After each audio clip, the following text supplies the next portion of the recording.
Tim Liputan Kompas TV. Salah satu rekomendasi dari hasil gelar perkara khusus ijazah Jokowi yakni mempercepat pemberkasan klaster Roy Suryo CS. Akankah dikebutnya pemberkasan Roy Suryo CS ini berujung dengan penahanan? Kita bahas bersama dengan kuasa hukum Roy Suryo CS Ahmad Hozinuddin dan juga kuasa hukum Joko Widodo Rifai Kusumandegara. Selamat petang Bapak-bapak dengan Maidop. Ya, malam Mbak Maidop, malam Bang Hozin. Oke, Ya, saya mau ke sama-sama, Pak Bang Hozin terlebih dahulu. Penyidik kebut pemberkasan klien Anda. Apakah ini artinya akan ada penahanan Roy Suryo?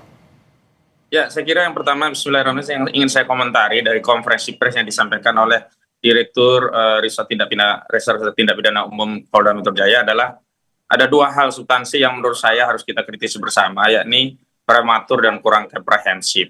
Prematurnya adalah rekomendasi itu belum bisa untuk dikeluarkan dan langsung disampaikan kepada publik. Justru yang butuh rekomendasi itu adalah pihak-pihak pendumas yang sebelumnya mengajukan permohonan gelar perkara sebagaimana diatur di pasal 33 Perkapolri nomor 6 tahun 2019.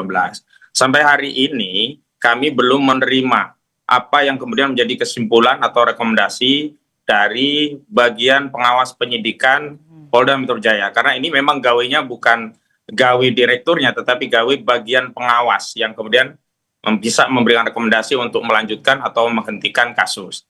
Yang kedua, saya kira apa yang disampaikan itu tidak menyeluruh, tidak utuh, sehingga banyak catatan kami tentang proses tahapan dan prosedur untuk menetapkan tersangka itu belum terjawab. Dan itu yang sebenarnya menjadikan proses itu bisa direkomendasikan untuk dihentikan. Di antaranya ada 1 dari 8 tersangka dalam penetapan tersangka belum pernah diperiksa sebagai calon tersangka. Padahal sudah ada ketegasan dari putusan Mahkamah Konstitusi nomor 21/PUU/Romawi 13/2014 itu menegaskan bahwa yang dimaksud dengan bukti permulaan dalam penyidikan yang kemudian disimpulkan sebagai 2 alat bukti yang lengkap itu adalah 2 alat bukti yang sudah dikonfirmasi melalui pemeriksaan calon tersangka. Dan dalam konteks calon tersangka ini ada 1 yang belum diperiksa sehingga cacat prosedur dalam penetapan tersangka. Terlepas ini baru 1, tetapi ini menjadi satu paket kesatuan penyidikan karena pengumumannya juga satu kesatuan. Dan selanjutnya yang menurut saya menarik adalah ada koreksi dari Direktur Tindak Pidana Polda Metro Jaya Kriminal Umum bahwa kali ini dia tidak menyebutkan bahwa ijazah Saudara Joko Widodo sebagai ijazah sah atau asli, tetapi dia hanya menyatakan menurut keterangan UGM adalah ijazah yang sah. Itu benar. Karena apa? Karena memang penyidik tidak bisa menyimpulkan berdasarkan penyidikan apa yang kemudian menjadi pokok perkara ini yang sedang diperdebatkan. Saat ini sebenarnya status quo-nya kan baru pemeriksaan bukti-bukti, belum menyimpulkan bukti, dan penyimpulan bukti itu nanti di persidangan. Saya kira itu yang bisa saya tanggapi. Tanggapannya Bung Rifai? Ya, justru kalau kami melihat sebaliknya ya, teman-teman penyidik sudah melakukan penyidikan secara komprehensif, hati-hati, profesional, mendengar kedua belah pihak secara berimbang, bahkan kemarin pun juga masih dibuka gelar perkara khusus untuk mendengar lagi beberapa keluhan, dan semua ternyata sudah dikaji dan dijawab dalam konferensi pers. Dan satu hal lagi, justru di terakhir-terakhir ini kami melihat malah terjadi ada upaya penundaan gitu ya, perlambatan yang dilakukan oleh para tersangka, di mana salah satu kekecewaan kami adalah pada saat pemeriksaan tersangka berjanji akan mengajukan saksi dan ahli. Setelah lebih dari sebulan tak kunjung juga diajukan, bahkan malah meminta gelar perkara khusus. Sehingga buat saya ini justru ada upaya menunda-nunda, memperlambat gitu ya. Sehingga memang sebaiknya adalah berikan kesempatan terakhir untuk upaya mengulur ya, oke. Betul, terlihat sekali karena sejak pemeriksaan tersangka sebulan kemudian tidak ada satupun saksi dan ahli yang diperiksa gitu ya. Saya ngerti persoalannya di penyidik atau di ahlinya itu sendiri ya. Tapi bagaimanapun waktu terus berjalan, ini sudah mau berganti tahun, mau kapan lagi dijalankan, sehingga kemarin pun saya minta, ini semua sudah cukup clear, Ombudsman juga sudah melihat, Wasidik, termasuk juga Mabes juga sudah melihat bahwa ini sudah oke, tinggal lanjut ke persidangan. Dan satu hal yang cukup menarik, yang dilempar kemarin digelar juga sebenarnya sesuatu yang tidak berkaitan, contohnya membahas perkara di Mabes, membahas perkara ada laporan yang tidak masuk, jadi tidak ada hal yang substansial. Dan menurut saya, apalagi sudah kemarin ijazah dibuka yang ya. dicatat adalah upaya untuk mengulur-ngulur waktu ya. Saya mau ke Bung Hozin. 2 permohonan kubu Anda kan sudah dipenuhi penyidik. Yang pertama adalah soal gelar perkara khusus, kemudian kedua diminta untuk memperlihatkan ijazah asli. Tapi kenapa kubu Anda masih ribut, malah sekarang bergeser lagi ke soal pas foto, banyak yang menilai ini adalah upaya untuk bisa mengulur-ngulur waktu. Jangan dijawab dulu, tetap bersama kami akan kembali usai jeda.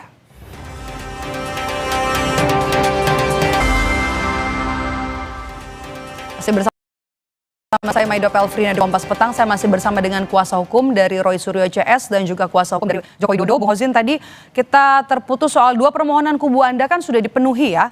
Yang pertama tadi soal gelar perkara khusus, kemudian juga permintaan untuk melihat ijazah asli. Tapi kenapa kubu Anda ini masih ribut, malah sekarang bergeser lagi ke isu lain soal pas foto. Banyak yang menilai ini adalah upaya dari kubu Anda untuk mengulur-ngulur waktu. Saya kira itu tuduhan yang keliru. Justru kalau kita bicara mengulur-ngulur waktu, tuduhan itu layak untuk dialamatkan kepada penyidik Polda Metro Jaya. Soal ahli saksi misalnya, kami sudah mengajukan itu di tanggal 20 November 2025 yang lalu bersamaan dengan permohonan gelar perkara khusus. Bahwa pada akhirnya yang ditetapkan didahulukan adalah gelar perkara khusus, bukan pemeriksaan ahli dan saksi dari kami. Itu perkara lain dan itu bukan kewenangan kami. Yang kedua, kami juga sudah ajukan saksi dan ahli itu lebih banyak dari apa yang dirilis kemarin. Kemarin Direktur hanya merilis 3 ahli yang hadir dalam proses gelar perkara khusus. Padahal surat kami sudah masuk dan sudah diterima oleh Direktur Tindak Pidana Umum. Yakni apa? Ada 4 ahli. Ada ahli pidana 2, ada ahli bahasa linguistik forensik, ada ahli ITE yang semuanya sudah diterima. Dan karena itu saya sebut ini tidak komprehensif. Karena apa? Konferensi pers itu seolah-olah dikebut-kebut ya, karena kami sebelumnya paginya itu sudah menggelar konferensi pers. Ini Polda Metro Jaya seolah-olah segera merespon konferensi yang kami lakukan pada pagi harinya, di hari dan waktu yang sama. Dan saya kira soal bahwa ada masalah dalam bukti yang kemudian ditunjukkan oleh penyidik, itu adalah hak bagi seorang tersangka untuk mempersoalkan bukti-bukti, diantaranya adalah masalah kontrasnya foto yang ada pada ijazah tersebut. Dan sampai hari ini ketika kubu Jokowi menyatakan ijazah itu asli, saya dalam konferensi pers kemarin kami dan kawan-kawan menegaskan, belum ada kesimpulan secara hukum yang menetapkan itu ijazah asli. Karena pada faktanya itu baru gelar perkara khusus yang baru mengatensi apa yang menjadi permohonan kami, bukan dalam konteks untuk memeriksa berkas dan dokumen. Dan kami tegaskan ya 700 dokumen itu bukan dokumen untuk membuktikan bahwa itu nilai akademik Jokowi sah. Enggak, itu 700 dokumen keseluruhan bukti yang disita yang tidak saja berkaitan dengan saudara Joko Widodo. Karena itu ada statement-statement yang menurut saya bias, yang itu seolah-olah menjadikan publik boleh yakin terhadap kehasilan absah atau ijazah dari Jokowi itu tidak bermasalah begitu. Bung Refai, tanggapan Anda? Ya, kembali lagi ini sampai kapanpun juga kita akan berbeda pandangan ya. Sehingga jalan satu-satunya adalah pengadilan. Di situ akan dibuka kesempatan masing-masing pihak menyampaikan bukti dan argumentasinya. Termasuk misalnya ada permohonan-permohonan lain bisa diajukan kepada hakim. Paling tidak ini terus terjadi progres dan memang ujungnya harus persidangan. Satu hal yang saya mau sampaikan bahwa terkait panggilan yang disampaikan tadi Bang Hozin, sebenarnya sudah dipanggil berkali-kali ya Bang Egy ini gitu ya. Bukan berarti tidak kita mengabaikan haknya, tapi kalau tidak datang terus nggak mungkin juga perkara terhenti kan.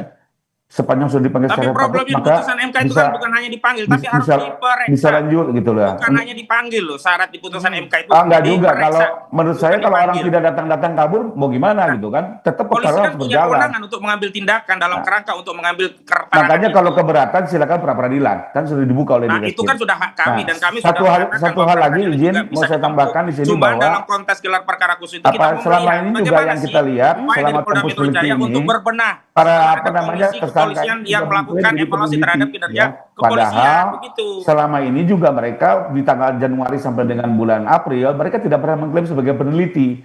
Baru setelah kami lapor mereka ujuk-ujuk merubah membangun alibi seolah-olah peneliti. Ini juga kita jangan sampai terkaburkan ya. Apalagi ternyata metodologinya juga tidak dapat dipertanggungjawabkan. Nanti ahli akan menerangkan mereka bukan sebagai digital forensik ya. Termasuk juga kalau mengklaim sebagai peneliti, bagaimana mungkin mengeluarkan kata-kata nusangkambangkan Jokowi, asingkan Jokowi, bahkan gantung Jokowi. Ini kan sesuatu yang menurut saya kita jangan terkaburkan lah dengan alibi peneliti. Saya pikir itu kan konteks yang lain ya. Objek utama adalah keaslian atau tidak dari ijazah tersebut. Maka fokusnya adalah apakah menyatakan ijazah palsu itu adalah sebuah pencemaran atau fitnah atau tidak. Maka balik lagi, apakah dokumen itu asli atau tidak. Jika ternyata nanti dokumen itu memang terbukti palsu, maka tentu saja tidak ada pencemaran dan fitnah pada kasus ini. Saya kira begitu. Tidak perlu sebaliknya kalau terbukti asli berarti pada tidak pidana sempurna kan. Dengan makanya kembali lagi ini, kita bawa saja ke sidang. Tapi kan sudah lihat, sudah ditunjukkan ya pada saat gelar perkara ya.